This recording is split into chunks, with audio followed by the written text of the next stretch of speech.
Neema ipo kwa kila mmoja kwa ajili ya kufanya kuokoa kila mwanadamu. Imefunuliwa.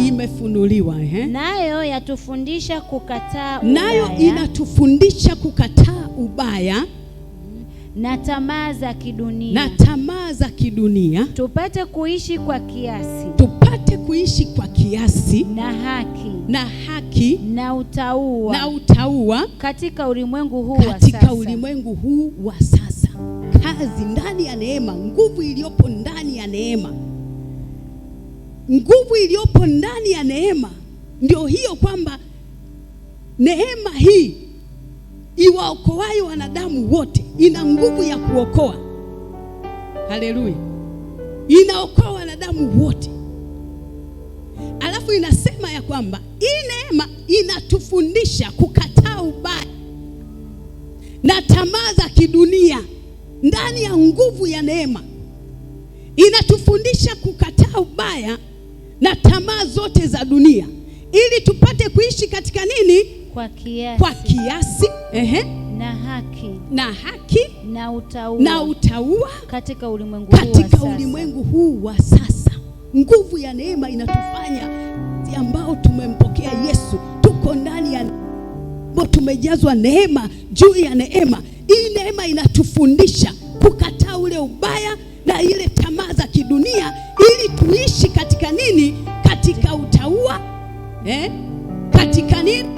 Katika kiasi na katika haki. Ndivyo inavyofanya kazi nguvu iliyoko ndani ya neema. Nguvu ya neema inaleta wokovu, ambayo hii neema ni kipawa cha Mungu mwenyewe, ambayo anaachilia ndani ya mwanadamu kwa ajili ya kuleta wokovu ndani ya mwanadamu. Kwa hiyo ndani ya neema kuna hivyo vitu na zaidi ya hivyo, ambapo tunaposema ya kwamba tunakwenda kuomba kupokea neema kubwa itakayokwenda pamoja na sisi nusu mwaka huu tuliouingia, tutambue kabisa kwamba hii neema ni nini na nguvu ya hii neema ni ipi na kuna nini ndani ya neema, ili tunapokwenda kuomba kupokea ile neema tujue kwamba tunatembeaje kwenye hii neema, tunatakiwa tuenende vipi kwenye hii neema ndani ya nusu ya mwaka huu tunaokwenda kumaliza mwaka. Nguvu iliyopo ndani ya neema inaweza kukupa matokeo chanya, inaweza kukuvusha kwenye kila mazingira unayopitia na kukupa matokeo chanya iwapo kama utaipokea na kutembea pamoja nayo. Bwana Yesu asifiwe sana. Kwenye kila mazingira hii neema, mazingira yoyote. Ndio maana inasema kwamba tunapokea neema kwa ajili ya kutupatia nini? Mahitaji yetu. Wakati wa mahitaji hii neema ipo. Wakati tunatembea kwenye mazingira magumu, hii neema ipo pamoja sisi kwa ajili ya kutusaidia. Kwenye yale magumu ipo kwa ajili ya kutusaidia na kututoa na kutuvusha kwenye yale mazingira magumu pasipo kushindwa, kwa sababu neema hii iliyofunuliwa, kwa sababu neema hii ambayo tumeipokea ni neema ambayo ina nguvu ya kuweza kumfanya mtu kupokea matokeo kutoka kwenye yale mazingira anayopitia. Ayubu alikuwa ni mcha Mungu, au Mungu anajisifu kwa habari ya Ayubu ambaye alikuwa ni mcha Mungu, ambaye alienda kwa utimilifu wote na Mungu.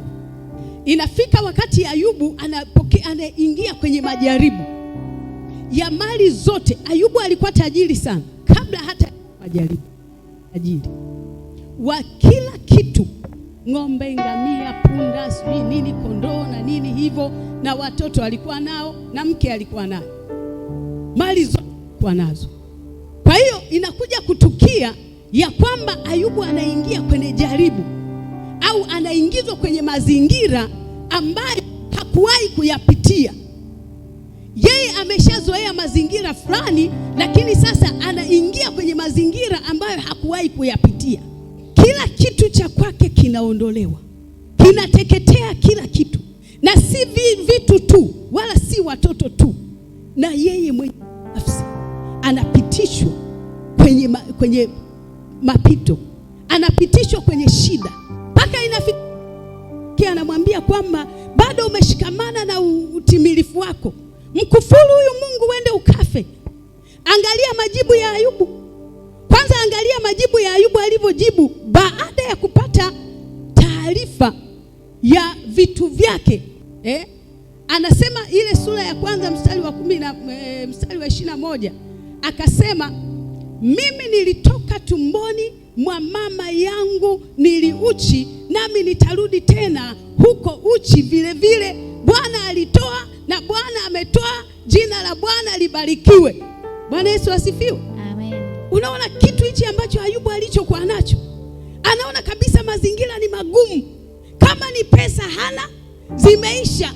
Kama ni nini alichokuwa nacho, magari hana, farasi hana tena wa kutembelea kwenda nayo sijui kanisani kufanya, hana kila kitu. Hana tena watoto wa kumfurahisha, hana tena sijui nini, wafanya kazi hana. Hivi ameishiwa kila kitu, atakuwa na wafanya kazi anawalipa nini? Lakini Ayubu baada ya kupita kwenye hayo mazingira, ile neema iliyokuwa ndani ya Ayubu, iliyokuwa imekaa ndani ya Ayubu, ile neema juu ya neema ambayo iliyomwezesha au kumsaidia wakati wa uhitaji wake, wakati wa tabu yake. Ayubu anajibu majibu ambayo kwa ukweli kabisa ingekuwa ni leo hii, huyu mtu angemeza hata vidonge akafa na yeye. Lakini analeta majibu ambayo wanakuja wafanyakazi, anasema ya kwamba mimi nilitoka tumboni mwa mama yangu na niliuchi, nami nitarudi vivyo hivyo nikiwa uchi. Kwa hiyo aliona kabisa ya kwamba hivi vyote hivi nilikuja nikiwa sina, na ndivyo nitaondoka hivyo hivyo sina chochote. Akaona mimi ambacho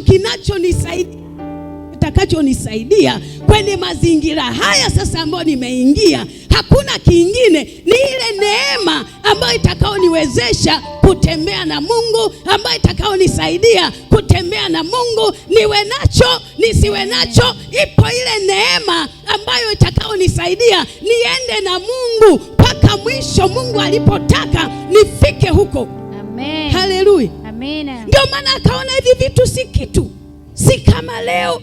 Leo mtu anaweza akakosa kazi, usimuone kanisani.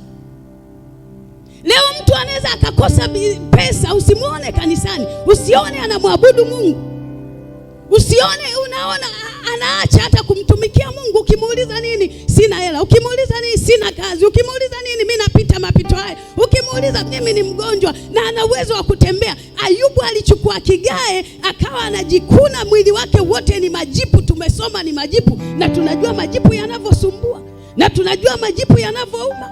Lakini Ayubu hakuangalia yale majipu, aliangalia ile neema ambayo iliyomsaidia hata kupata hivyo. Hiyo neema ndio akaiangalia kwamba nikitembea katika hii neema, kuna vingine vingi Mungu atanipatia, maana vyote ni vya kwake. Nilipokuja nilikuwa sina, na hiyo nilipokuwa hapa katika ile neema ndipo nikapokea hivi vitu. Hata hivyo bado nitarudi hivyo hivyo, sina kitu chochote. Haleluya. Amen. Kwa hiyo tunapokwenda kuomba hii neema ambayo au hii neema kubwa ambayo tutakayokwenda nayo, ambayo itatembea na sisi katika msimu huu tulioingia, tutambue ya kwamba neema hii ipo kwa ajili ya kutusaidia. Neema hii ipo kwa ajili ya kutuwezesha. Neema hii ipo kwa ajili ya kutuongezea neema juu ya neema wakati wa uhitaji wetu. Na hii neema haishindwi na kitu chochote. Tuwe tumekosa leo, tutembee kwenye hii neema. Ndio maana tunaomba neema kubwa. Haleluya. Amen. Bwana Yesu asifiwe. Amen. Sura ya 42 tumeona pale Ayubu, Mungu anamlipa. Mungu anampatia maradufu, mara mbili ya vile wanavyo.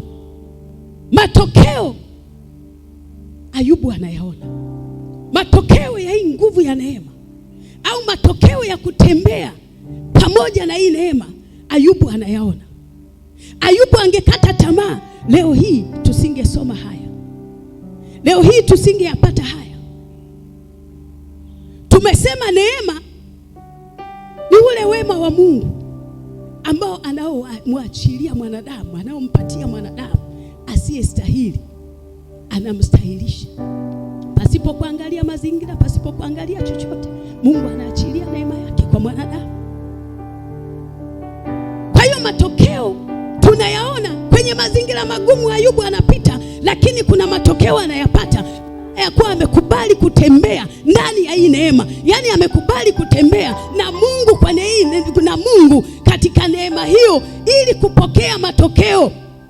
Bwana Yesu asifiwe. Amina. Leo mtu mwingine anakuja kanisani, anasema nimeomba sana, sije nimefanya kazi sana za Mungu, sije nimefanya nini sana, lakini sioni matokeo, sioni ninachokitaka, sioni sijui nini.